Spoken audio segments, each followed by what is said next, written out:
Hello. So welcome to Monzo. Thank you all for coming. As Dom says, I think we're really, really keen to kind of kickstart this meetup again. So just to reiterate what he said earlier, if there's anything that you are interested in talking about or sharing or any experiences that you have with Prometheus, good or bad, we'd really like to hear from you. So please do talk to us afterwards. So introductions. Hello, I'm Chris. I'm the platform team lead here at Monzo. This is Miles. He's an engineer on the platform team also, and he's been heavily involved in our kind of journey to Prometheus. So today we're going to talk a little bit about our journey from Influx, which was where we were when we started, through to Prometheus. So and kind of the things we've done along the way to kind of get to the kind of good setup that we have today. But first, a little bit about us, for anyone who doesn't know, we are a bank here in the UK. We have currently, I think, around 1.2 million customers, and we're growing at a rate of around 100,000 customers a month. If you've spent any time in London, you will almost certainly have seen these very, very brightly coloured cards. We call these hot coral and not Monzo orange, as the Sunday Times recently tweeted. And aside from fancy colored cards, we also have an app, a banking app that's actually something that you might like to use. Shock, I know. So it's kind of built to very good modern standards, built in this century for this century. We built it with our kind of community as well, so there's a lot of feedback that we've had from customers along the way to make sure that it is, in fact, the kind of best banking experience that we think you can have. On top of that, you get nice things like instant notifications on all your spending, nice summaries and tallying up of all of your spending as well. Everything is instant. There's none of this kind of delayed transactions and those sorts of things that you might expect from a legacy bank. Cool. So aside from Monzo, our environment. So I'm going to set the scene a little bit around the things that we kind of have to monitor. So Prometheus is our sole monitoring system that we have now, and it monitors quite a lot of things. So this is kind of our environment in a nutshell, and it starts here with, we have 2 data center presences, so they're just single racks. They're really, really simple. They have like 3 servers, a switch, and some kit from MasterCard and Faster Payments in them. They are literally there to be gateways into payment networks. They're very, very slim, deliberately slim, but we do have to obviously keep them running and monitored. Into the cloud, and we currently run out of 1 region of AWS. So that means 3 availability zones, it's Ireland, and we also consume like a few like sparing resources from AWS's like managed services. The kind of the most dominant one of those being S3. It's not very exciting. We've kind of deliberately steered away from them in the past. On top of AWS, there are a few systems that we run directly on top of EC2, so that's the virtual servers that AWS provides. Notable ones among those are Cassandra, which is our primary state store, so that's where everything about the bank is stored, everything from the ledger, which is where everyone's money is, through to information about our customers as well. It's basically the heart of the bank as far as state is concerned. You might not recognize the symbol in the top right there. That is a system called NSQ. It's a kind of distributed message queue, which we still use heavily. It works very well for us. Onto the kind of the more interesting part of it and where kind of the majority of the bank runs. So we run Kubernetes here. We deploy that ourselves.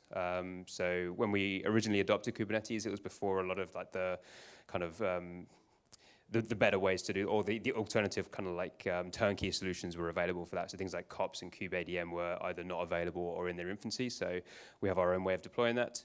And on top of that, we run essentially the bank, which is a host of microservices, many, many microservices. And that's kind of where the majority of our engineering effort goes into. We also run some systems directly on top of Kubernetes. So Kafka being one of those, it's another message queue that we use. And finally, the star of the show, Prometheus, which is responsible for monitoring everything that you can see up here. Cool. So just to pretty much sum up what Chris said, we're a bank that runs on microservices. And this is a tweet from Ollie, our head of engineering, a couple of months ago, which says that we've run over 700 microservices. It's actually out of date, and we've added 100 services since then. So it's a rapidly growing number. And we do this because there's a lot of really nice benefits from deploying microservices, like decouple code, being able to work on services and deploy them independently and scale them independently. But microservices also come with a cost in terms of overhead and added complexity. So for example, when you tap your Monzo card in the shop to pay for something, there are over 80 services involved in the critical path.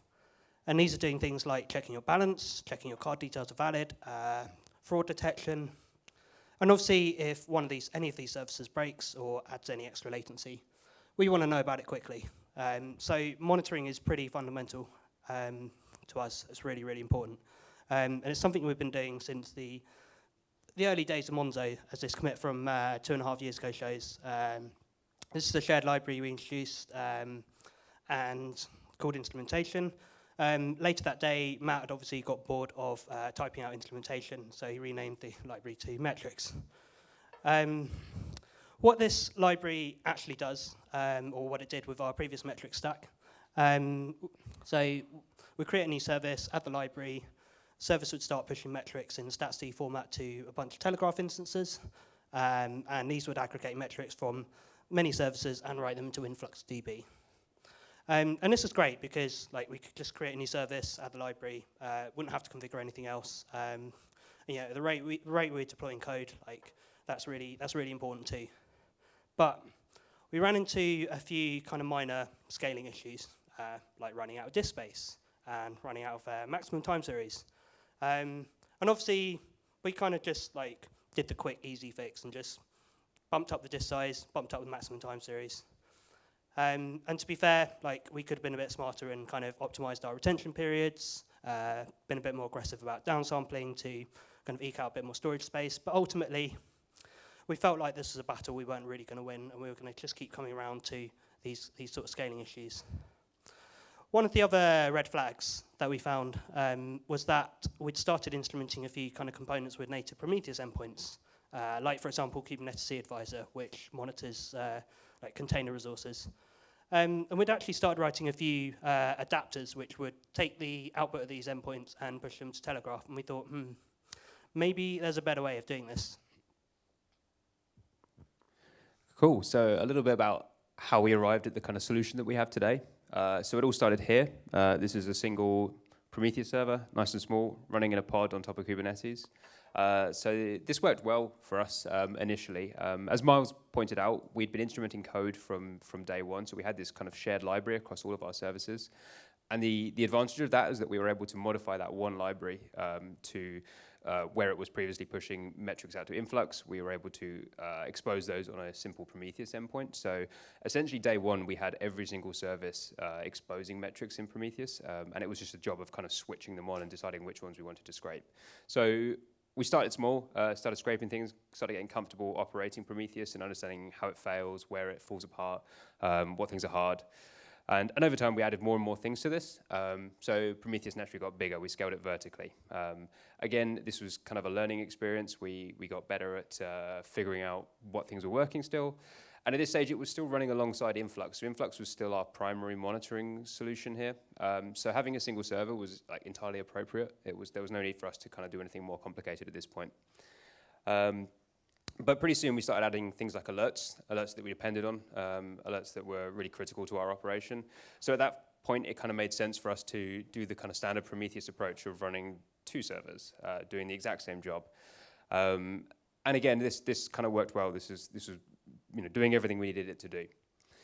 But we kind of added more and more things, and we were scaling things up to kind of ludicrous levels, and we had giant nodes in our Kubernetes cluster that were kind of tainted and running just Prometheus things, and we weren't super comfortable with that. So we decided to go down the route of kind of sharding out the Prometheus servers into kind of smaller, more manageable chunks. So at this point, we were able to kind of scale the resources down for each independent server. We were fortunate in that we had some kind of natural seams in our metrics and the things that we were scraping that meant that we could pretty much divide it into 3 evenly sized Prometheus servers. But ultimately, the problem at this point was that we now had essentially 3 places that you had to go to find metrics, which for those of us in platform who were working on this kind of stuff day in, day out, we were like, cool, we know exactly where to go for Cassandra metrics. We know where to go for these other metrics. But the value of this system wasn't really for platform, it was for the likes of on-call engineers and general engineers across the industry, so across our organization, sorry. So really this didn't float as a solution. We always knew that there were like ways out of it, like the one that Prometheus kind of suggests around running a meta Prometheus above it and selectively scraping metrics was something we knew we could do. We had other ideas as well from day one around how we would solve this problem. But fundamentally, if anyone's ever run a Prometheus scraping other Prometheus servers, it's a pain in the ass to manage. It's not something that we were really that comfortable doing.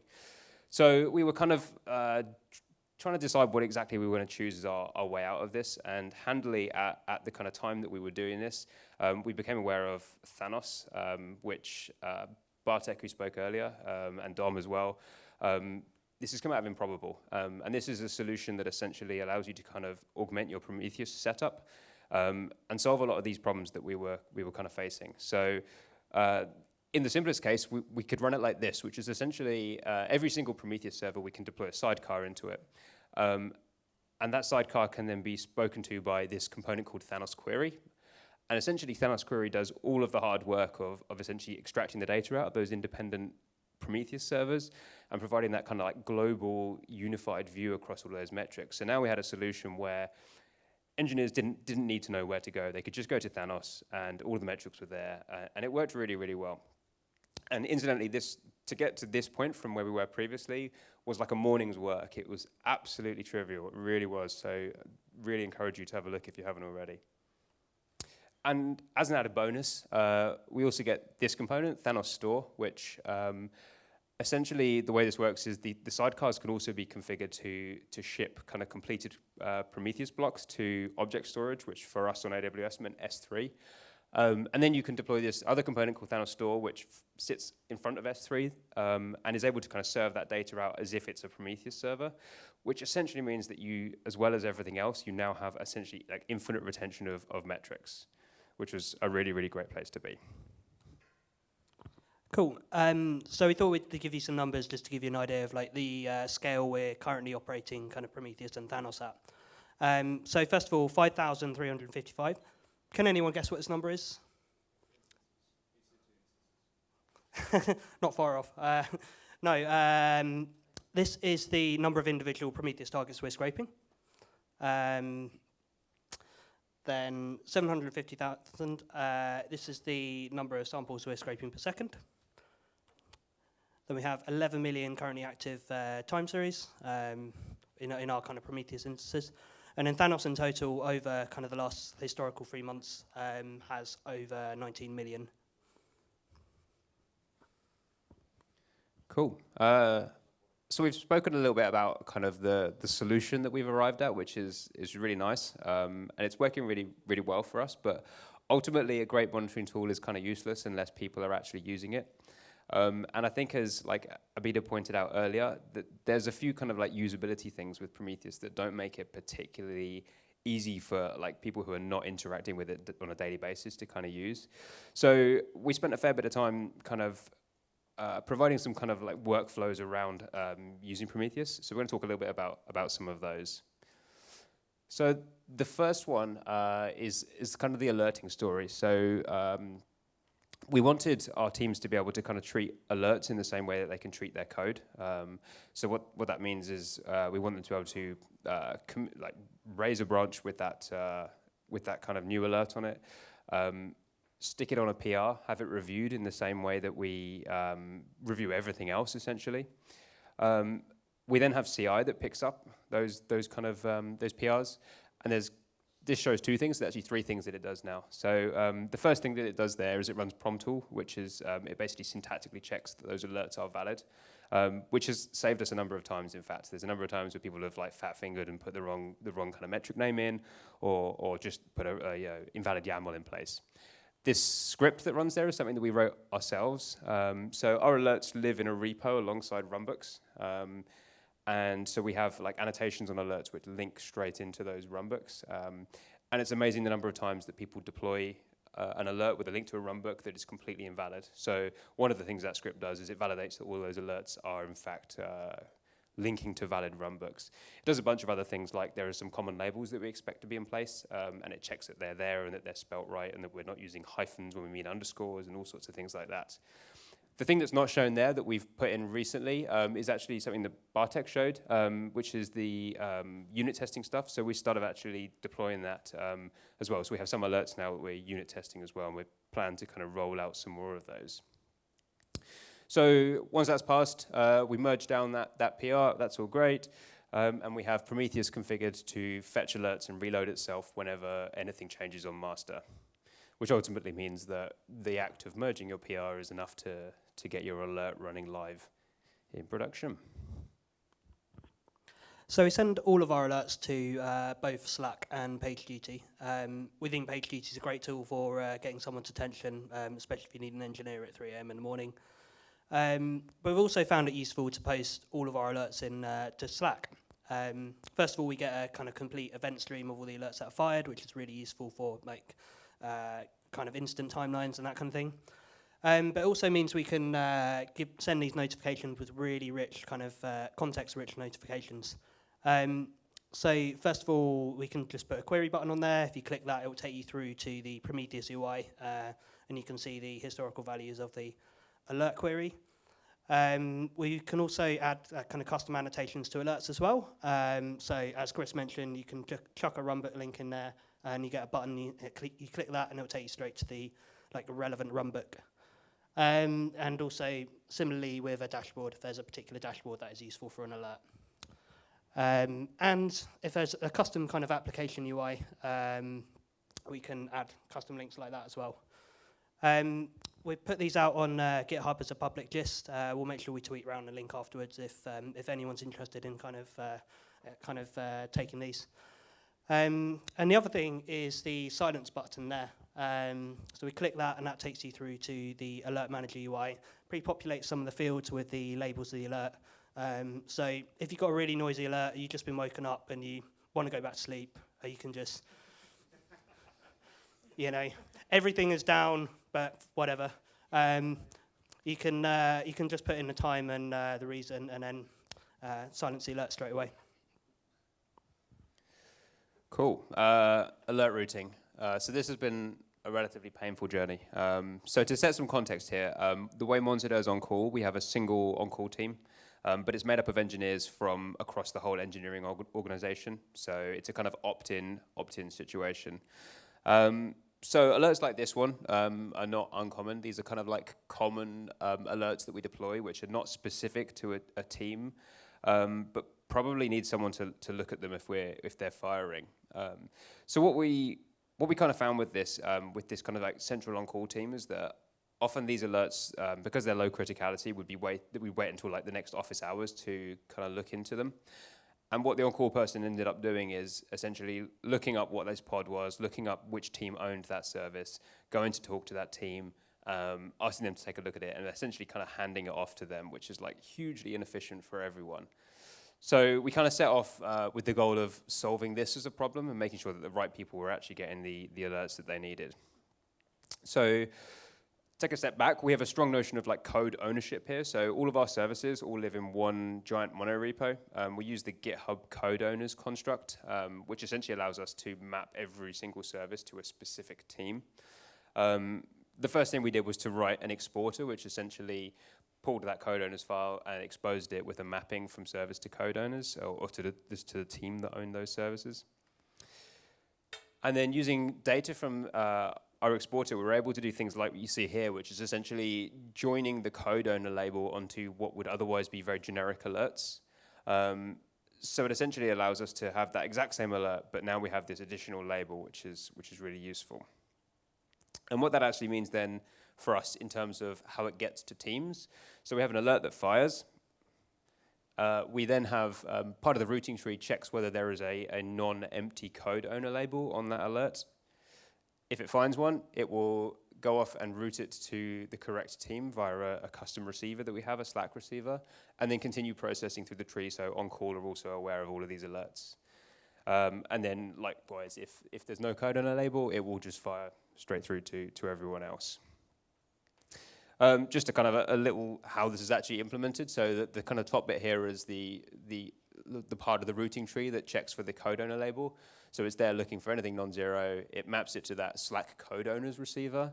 The receiver itself essentially is a completely standard Slack receiver where the channel is templated. And then we have this super crafty lookup for essentially that code owner and a mapping to a Slack channel that the teams have chosen. So we generate that automatically, that bottom part. Well, that's fun. Yeah. Cool. Attention, please. We are investigating an alarm condition. Sweet. This is fun. You forgot to tell me about this. Yeah. Surprise. Hello. Sorry. I'm very, very sorry about that. Apparently someone burnt toast downstairs, so it's not related to the talk. Thank you for those of you who have stuck around. The slightly disappointing part is there is literally like 2 slides left, so sorry. I can't remember where I got to. We route alerts to teams. It works really well. Do it if you have the same problem. Summary. I'll try and drag this out. So, a few takeaways from our kind of experiences with Prometheus. I think, first of all, just starting really simply helped us out a lot. You don't need to start off with a big kind of multi-cluster, sharded, highly available setup. We just started with a single server, monitoring a few things, and gradually added and built up the complexity. I think one of the other big points is spending time optimizing for the people who benefit most.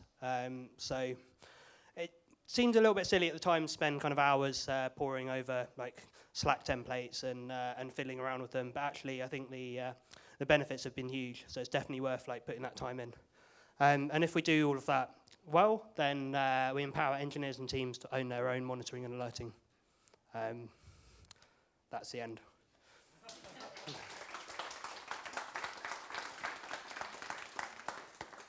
Questions? Thank you. So you showed some examples of your alerts, and I noticed that some of them were, well, the ones we saw were things like CPU. And I'm wondering about the kind of principle of alerting on symptoms, not causes, and whether you are finding, whether you've considered alerting on user journeys and whether they're successful from a reliability perspective, rather than component failures or CPU or disk space being too high, things that might not necessarily impact users but might. Yeah, it's a very good question, and it's certainly something we've thought about a lot. So a lot of our kind of more low-level alerts, like the CPU ones, we tend to put as a more like a warning level, so they go into Slack as a kind of low urgency notification. And a lot more of our kind of critical paging alerts we have set up on more kind of user-facing kind of symptoms, like the external kind of API being slow, or like peer-to-peer kind of payments failing. Is there anything you would add to that, Chris? No, I think that's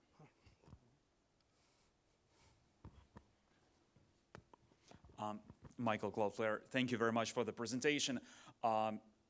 Maybe not entirely relevant question, but you've mentioned that you are using only one availability zone from AWS. One region, yes. What's the motivation behind it? And in general, do you use any metrics from AWS? What's your collaboration with it? Yes, so we do run in one region, which I think surprises a lot of people, given we're a bank. I've worked in e-commerce where, like, if we'd suggested running out of like a single region of a cloud provider, people would be like, no, there's no way we can possibly do that. That's like not appropriate. The cost of running things like multi-region is huge, and the ability to kind of move fast is definitely like at tension with that kind of high availability there. I think, you know, when you start having to engineer for deploying to multiple regions or multiple cloud providers or anything like that, you incur a penalty. So it's something we will absolutely do. We will get there. I'd be surprised if like midway through next year we're not running out of another region or even another cloud provider. But for the time being, we're really comfortable with this as a risk. And to answer the second part, we do have like a CloudWatch exporter. So there are some metrics that we get directly from CloudWatch. Things that have bitten us a lot in the cloud are things like EBS burst balance being low, which is really, really dull. But it's like bitten us on so many times that we now have alerting around that, and we scrape that through CloudWatch.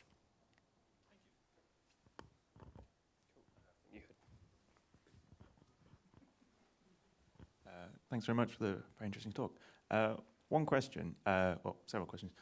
First one, you mentioned at the beginning you have like 800 services or something, and then you also said we have a shared library, so it's easy to update all the apps. Is it easy to update like 800 things with a shared library, or like do you have a good approach to that? Yeah, no, it is painful. There are some pain points around that. So there are a few places where we have shared libraries, and as you say, like if they're used by 800 services, then updating those 800 services, it can be painful, but we've gotten really comfortable and good at operating in that kind of realm of just redeploying things. So it's not uncommon for us to completely redeploy the entire bank in a morning. And the more you do that kind of thing, the more comfortable you get at it, and the less scary it is. And it's the same for other things in our platform. So we run Linkerd as a service mesh, and we're quite comfortable with completely rolling the entire service mesh to do an update, and all sorts of things like this. So I think, yes, there are some costs to having shared libraries, but I think the benefits when you kind of get comfortable operating it well are kind of outweigh it. Sorry, I meant more like the actual like changing the code to use a new library. Is that like a very manual process, or like everybody, please go and update your libraries, or like? So we're in a monorepo. So essentially, yeah, it's a kind of solved problem. So we would update the library. We might deploy off of a branch to test some things. But as soon as we're happy that library is ready to go, it will merge to master, and anything that gets built that depends upon that library automatically gets taken into production. Cool. Having 800 microservices or services at all, I'm curious how do you approach creating dashboards and writing alerts? Do you have some kind of automation around that? How do you generate them? Yeah, another good question. Do you want me to, you okay? The dashboarding problem is solved by a lot of like templated dashboards. So we have like a service dashboard, for example, which is a lot of effort has gone into to give you like really, really good visibility of every single microservice. And because Monzo builds every microservice from the same kind of cookie cutter kind of template, that dashboard works kind of universally. So everyone benefits from a lot of kind of shared libraries. And it's quite different to what I've experienced in the past, where a lot of different teams are deploying a lot of different services that are written in different ways, and therefore you end up with a lot of like repeated effort. But here it's kind of solved in that way. And to answer the alerts question, there are a bunch of alerts that are generic enough that they can be placed across services universally. That doesn't cover things like business logic level alerts, which we have quite a lot of. So those are down to teams independently to deploy. So if they're pushing, there might be metrics around, I don't even know, like specific payment flows or specific things that happen there, and those teams will be responsible for creating those themselves.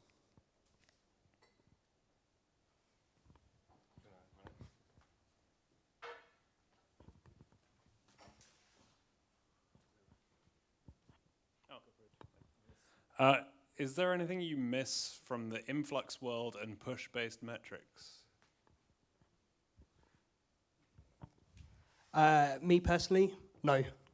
I don't know if you've got anything to add, Chris. Nope.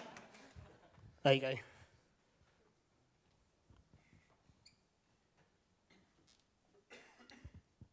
So you talk a lot about like alert reviews and things like that, which is pretty cool.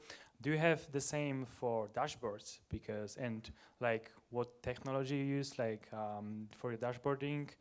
Because especially for those who use Grafana, reviewing the JSON blob is hard. So there are different solutions for templating, and I'm curious, like what's your point of view of this? So the short answer again is like no, we don't have any kind of review. Don't really have a review process around kind of updating dashboards. We do use the Grafana kind of history log where like if you save your changes, it allows you to add kind of what you've done. And I think it is something we'd like to kind of look at in the future. It's very useful. And something I've used in the past is Weaveworks library, Python library for Grafana, where you can kind of build up a dashboard in Python code. But yeah, I guess there's quite a few different approaches you could take.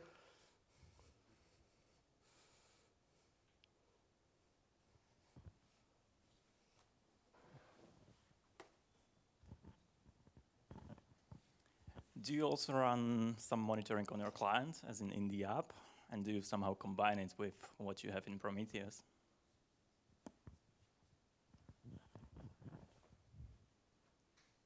Sorry, repeat the question. Are you running any monitoring on the client, and are you combining it with what you have in Prometheus? On the clients. Don't actually know off the top of my head.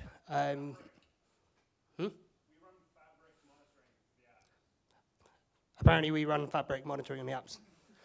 We don't have it going into Prometheus at the moment, but again, that'd be a cool thing to do in the future. We do have quite a few kind of internal web tooling, and we just started running some client-side. We just started using some client-side JS libraries, which push into an aggregated push gateway, which gets into Prometheus. So we do have metrics on kind of client-side load time, which is quite useful.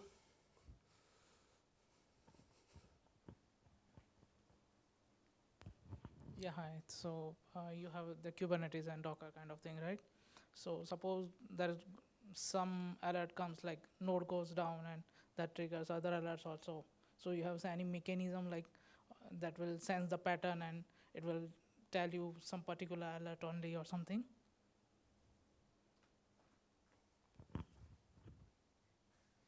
Sorry, I'm not sure what the question was. Like if your node goes down and Yeah. you have alert for pod also, okay, and it cannot be scheduled to other node on the cluster. Yeah. And you got alert for that also. Mhm. You have kind of multiple alerts. Yeah.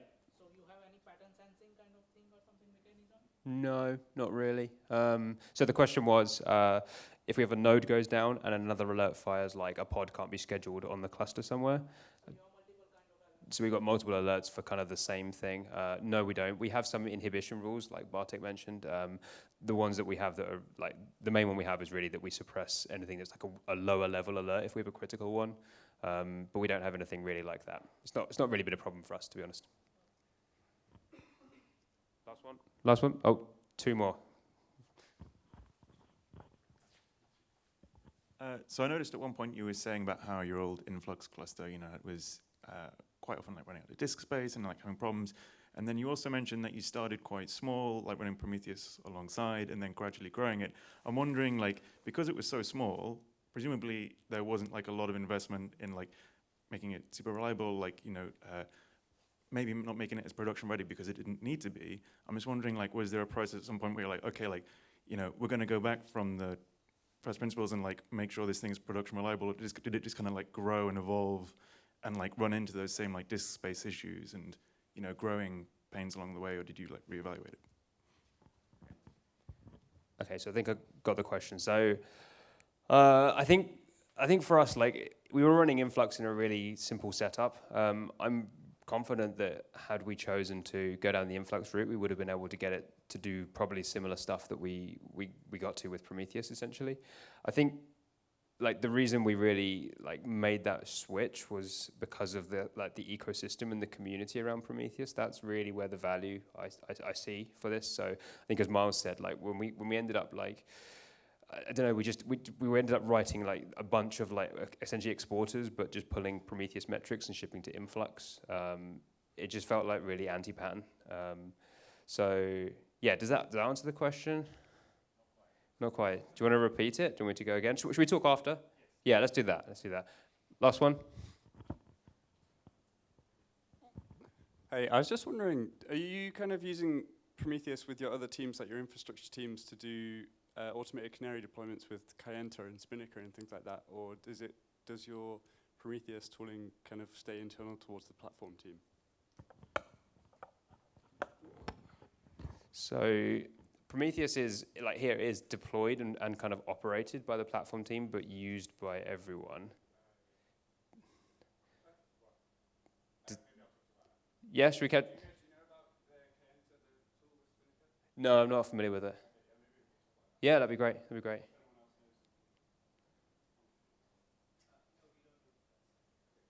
Cool. Let's chat after. Thank you, everybody. Thank you for coming back in after the fire alarm. Cheers.